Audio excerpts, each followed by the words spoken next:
Google's gonna control what I say if I use the Google Ad Grant. Google Ad Grants are impossible to get approved for. The Google Grant does not work for small organizations. These are just some of the myths that we have heard about the Google Ad Grant, and today we're gonna debunk some of them. Let's do this.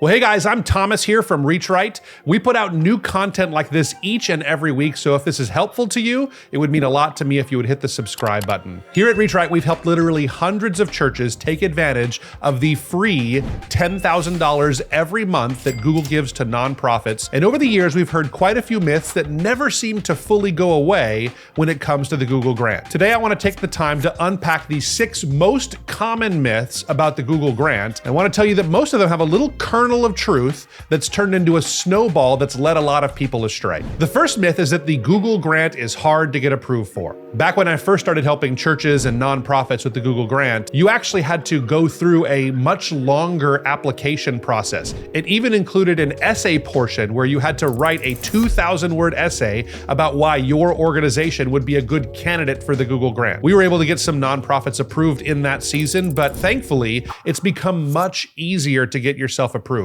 Almost every nonprofit can get approved if you're set up properly, but the easiest way to find out whether you will be approved or not is to use our totally free eligibility checker. I'm going to leave a link down in the description below so you can see once and for all if your nonprofit will qualify. And by and large, if you meet the criteria of our eligibility checker, you will almost always get approved. The second myth that I hear all the time is that the grant does not work for small churches and small nonprofits.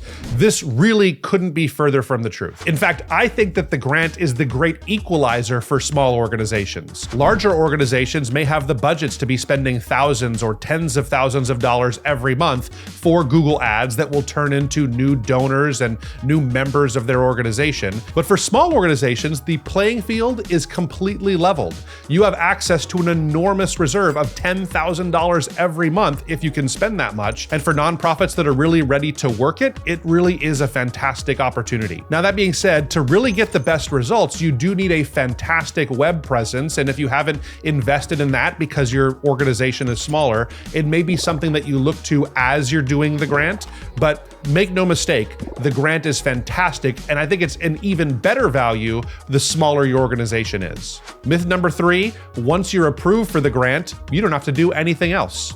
Well, this really couldn't be further from the truth. A lot of people go into the Google Grant thinking that if I just get it, they will come. But in reality, it takes a lot of work to actually manage a Google Grant effectively. Now, most organizations will be able to get a few clicks here and there on the grant without doing any real work. And maybe you'll be able to spend a few $100s of the allotted $10,000. But in order to really maximize it, it takes keyword research and developing your landing pages and really thinking through what's going to turn someone who's interested in a topic you're talking about into someone who's going to become a member of your organization or eventually a donor. It represents a huge opportunity for nonprofits, but make no mistake, the grant does not run itself, and it does take active management to get the best results. Myth number 4 is that you can't compete with paid advertisers when you use the Google Grant. Now, the kernel of truth here is that we have seen that if you were a paying customer, it's easier to spend $10,000 of your own real money than it is to spend $10,000 of the Google Grant. But to say you can't compete with paid advertisers, it really couldn't be further from the truth. The key that I see so many nonprofits miss is that your ads have to actually match the content that people will see on your website. A lot of people think because it's house money that we're playing with, we'll just make ads for anything. And Google used to allow this kind of behavior, but they became wise to it after a while.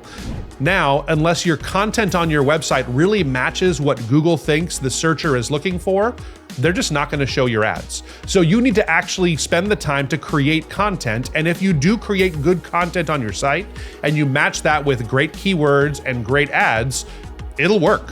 Myth number 5 is Google Ad Grants come with additional hidden costs. And I'm here to tell you, no, that's just not the case. Now, I've heard some horror stories where people accidentally put a credit card into their Google Grant account, and Google was happy to spend extra money on this organization's credit card, but that was a total anomaly. Like I said before, it can be pretty challenging to manage the grant and to maximize it, and sometimes it makes sense for an organization to have an outside company help them do that without them having to lift a finger. That's what we do here at ReachRight, but rest assured, the grant grant is 100% free, and anybody tells you that you have to pay to get the grant, they're trying to take advantage of you. The last myth, and the one that I probably hear the most often, is that Google will try to control what you say if you use the ad grant. This is a challenge for a lot of organizations because when they look at the value statement of Google, it may not line up well with the values of their organization. But I'm here to tell you that I have never once seen any organization lose the Google grant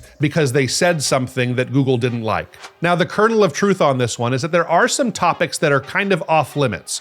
For instance, if you want to talk about healthcare initiatives, you have to be really careful to make sure that you're not offering medical advice. Or we've also seen several nonprofits that serve in the addiction recovery space. And Google has some pretty strict limits about organizations that are focused primarily on addiction recovery. So are there some things that are off limits that you can't talk about? Well, yes, but they're not the things that you think they might be. For a lot of churches, they worry that if they preach a gospel or biblical truth, that Google's going to immediately snatch the grant. And I can tell you, having helped hundreds of organizations, most of them churches, we have never once seen this happen.